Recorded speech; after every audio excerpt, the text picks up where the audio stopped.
Hey, I'm Matt Holubowski, and you're live in Limbo.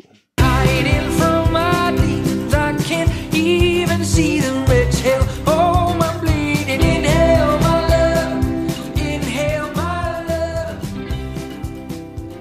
Hey, I'm Gemma from Live in Limbo, and I'm here with Matt Holubowski. How are you? Good, how are you? Pretty good. How's it feel to be here in Toronto? Very good. It's rainy, but it's nice. Yeah. You know, hopefully the rain goes away soon. Your latest release, Solitudes. What can you tell me about it?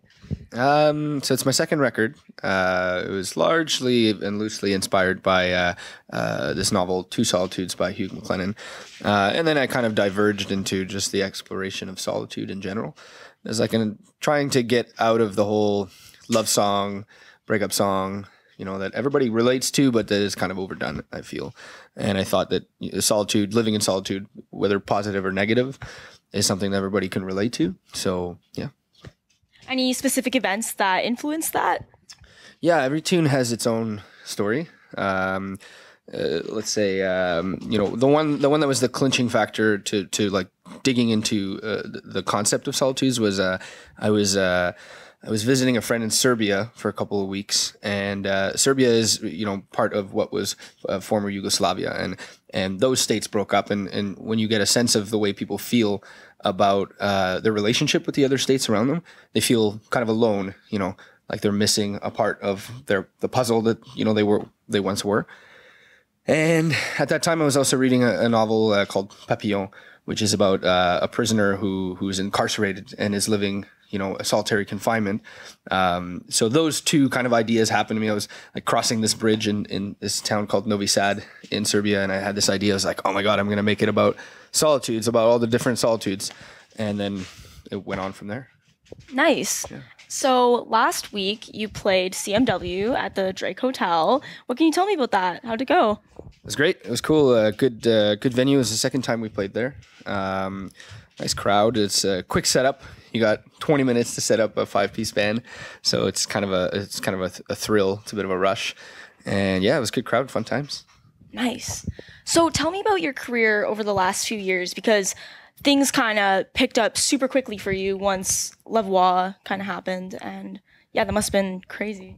Yeah, it was a bit of a whirlwind. Yeah, so basically, I got recruited to go on this French TV show, and huge viewership, and my first record, Old Man, started selling, you know, plenty. I got some attention from, you know, local record labels, and ended up signing with one Audiogram, who I love very much. And yeah, everything kind of went from there. And now it's sort of developing to sort of make the push outside of French Quebec.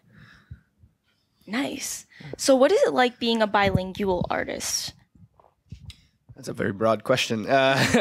It's great. I mean, I think just being a bilingual person is an advantage. It's interesting. You get to sort of delve into two different sides of Canadian culture. I am more comfortable in English than I am in French, at least when it comes to writing.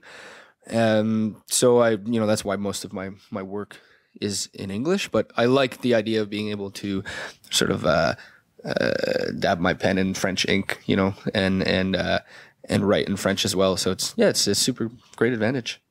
Tell me about Audiogram, like what it is, what it's like working with them.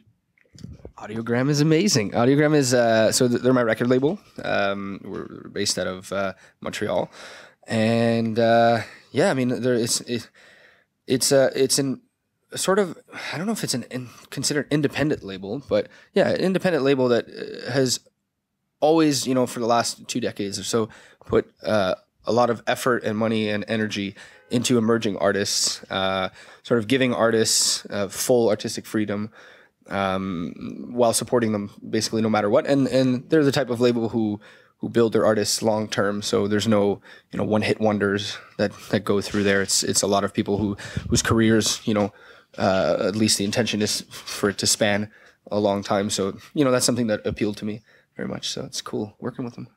Nice. So for your latest video, Exhale, Inhale, you traveled to Hawaii to film that. Tell me about that experience. I didn't actually go. Oh, you didn't go? No, I didn't go. There was no budget for me to go. But the film crew went with a couple of drones and an actor dancer who was the one who features in the video. But I didn't have the chance to go, sadly. Well, oops.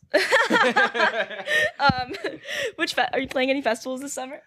Yeah, a few. We're doing only a couple this summer because we're sort of saving our festival summer for next year because we're still we've still got several shows up until next spring.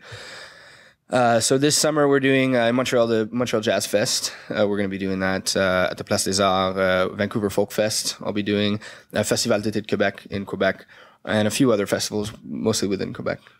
Awesome. So what's next for you, music-wise? You mean in terms of writing? Yeah. It's hard to say. So I'm kind of like just put out this record, 6 months ago, but I've been sort of on the road for that time now, and it's not really there's not much opportunity for writing at that point. But I think once I have a little bit of free time, it's the time to explore musically where we're going to go. There are several different directions that I want to go in, so it might be that I'll be putting out a few EPs before the next full length, just to kind of figure out what it is I want to do. But, cool. And where can people find your music? Online at what's the store in Toronto? That is it. Which is the store? You can find it online. Is it HMV online? Not iTunes. Online, Bandcamp. Yeah. Awesome. Well, thank you so much for your time. You're very welcome. Thank you. I'm Gemma, and you're live in Limbo.